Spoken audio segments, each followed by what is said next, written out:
Thanks for joining us. And today we're going to talk about, is Kriya Yoga a religion?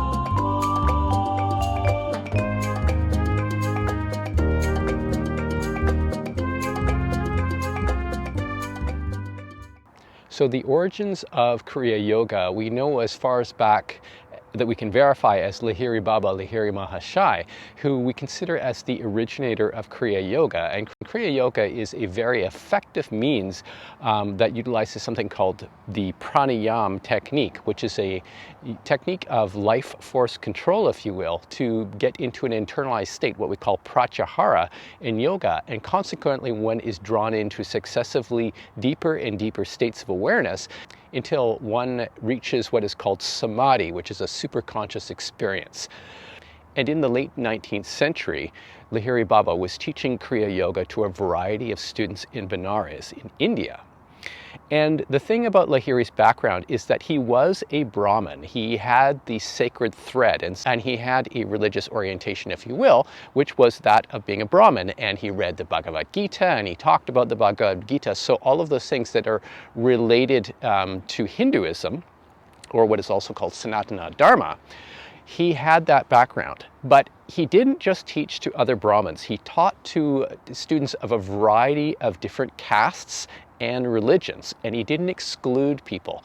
And so when he was giving discourse and people were meditating with him and he was sharing Kriya, the Kriya techniques and guiding the different students and so on, he didn't discriminate from a religious perspective.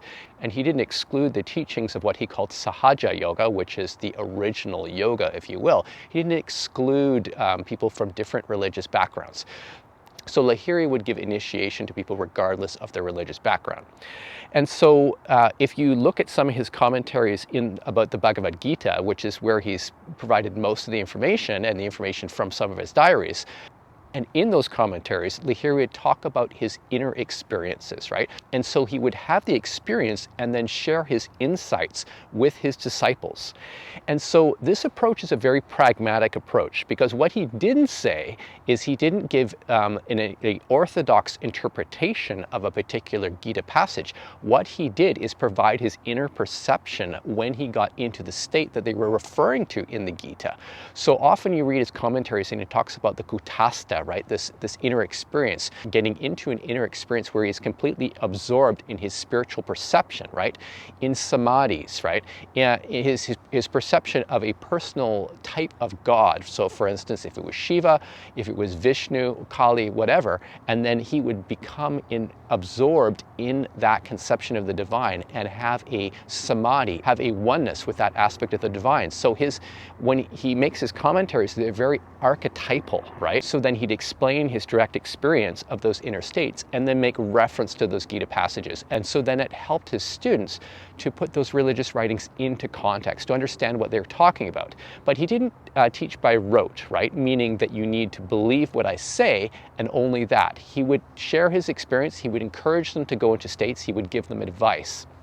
But he didn't teach Kriya Yoga from a religious perspective. And certainly during his lifetime, he actually forbade his students from creating organizations around Kriya Yoga. He basically said, let it just waft naturally, right? The perfume scent of Kriya, of that blissful awareness, will spread in a natural way. That's what he wanted, right? And Lahiri as well discouraged his students from taking on monastic vows. And if you've heard the story about Panchanan Bhattacharya, who was his preeminent disciple, Panchanan basically renounced his monastic vows to become a householder so he could more effectively follow Lahiri's direction, right?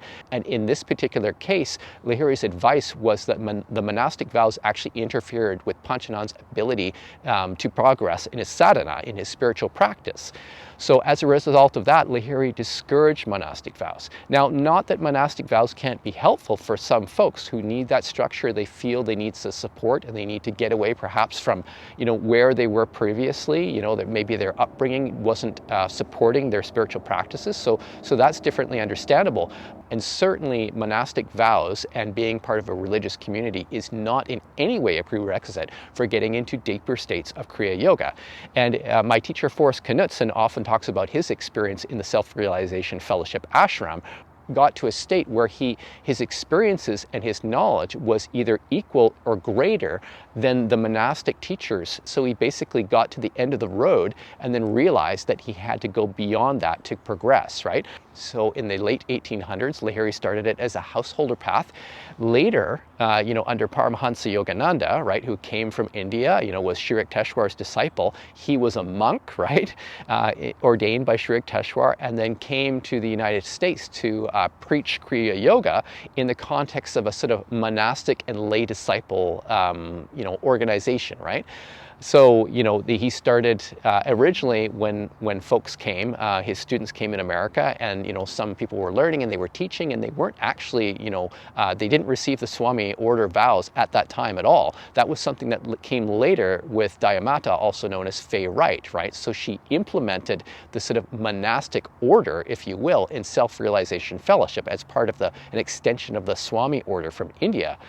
But Kriya Yoga, to that point, it was not taught in a religious way. It was taught as a means to get into a spiritual inner perceptions, right?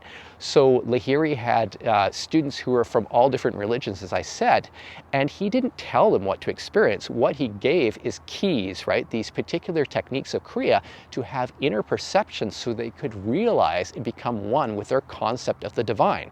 It's not from a religious perspective, it's from a spiritual empowering perspective. So then, as well as that sort of monastic type of Kriya Yoga that we have, where in Self-Realization Fellowship, Yoga Sang Society of India, Kriya Yoga has become a religion, and they built up a whole bunch of writings around it that are very dogmatic, right? The way that they talk about to behave and so on. Yogananda's lessons, if you will, originally were probably intended in a beneficial way. It becomes sort of orthodox and very rigid, and consequently, people in Self-Realization Fellowship, the tendency is to become very rigid as a person, right? That's not the way that Kriya Yoga is intended. It is meant for emancipation. It is meant for liberation. It is not meant to put you in a box so that you can't go outside the orthodoxy, right? Now, we also know that there are other schools, right, that, they are not monastic, but they have kind of rigid types of thinking, that their Kriya is the only way, their Kriya is the original way, and this kind of thing, and sort of they're talking about Kriya Yoga purity, right? You want a Kriya Yoga practice that actually works. So it's good to have something that's close to the original, right? Which is why I, learned and teach the Panchanan Bhattacharya lineage of Kriya Yoga, because it's good, it's foundational. There weren't that many modifications that have been made since it was received by Panchanan Bhattacharya from Lahiri Baba himself. However, there are schools that are very dogmatic in their Kriya to the point where, they're like attacking other schools, right? And saying these guys do it completely wrong and this kind of thing. So that isn't the spirit of Kriya Yoga either, right? The best thing to do, and what we kind of do at Modern Kriya, our website modernkriya.com, is we approach Kriya Yoga from the perspective of how does it work? Why does it work, and how you can understand the principles in the practices to apply them. And that's one of the things that Forrest Knudsen, my teacher, actually pioneered, is something called heart rate variability resonance breathing, distilled from Kriya Yoga, taking something that for Kriya Yoga is seen often as like very esoteric and challenging to do, distilling the essence of it and making it easy. Students who follow those practices actually get into heart rate variability, and they get into pratyahara, internalization, right?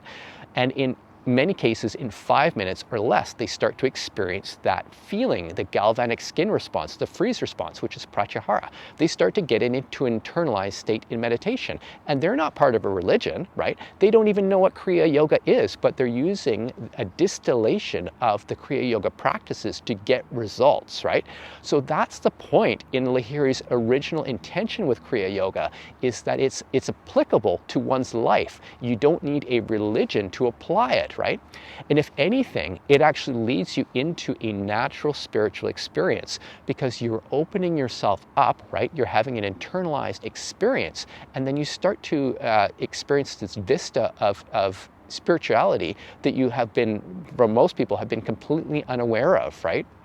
So you don't need a religion to practice Kriya Yoga. From my perspective, although religion can provide some insights into processes, right?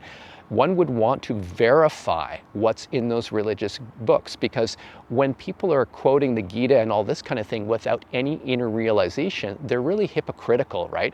They're saying, do as I say and not as I do. What you want to do is have the inner experience and realization, and then see, how can I apply this in my life and how can I assist other people, right? That is the intention of Lahiri Baba, right? That's what he had done originally when he made the Kriya Yoga available to students there. He didn't have to do that, but he did, right?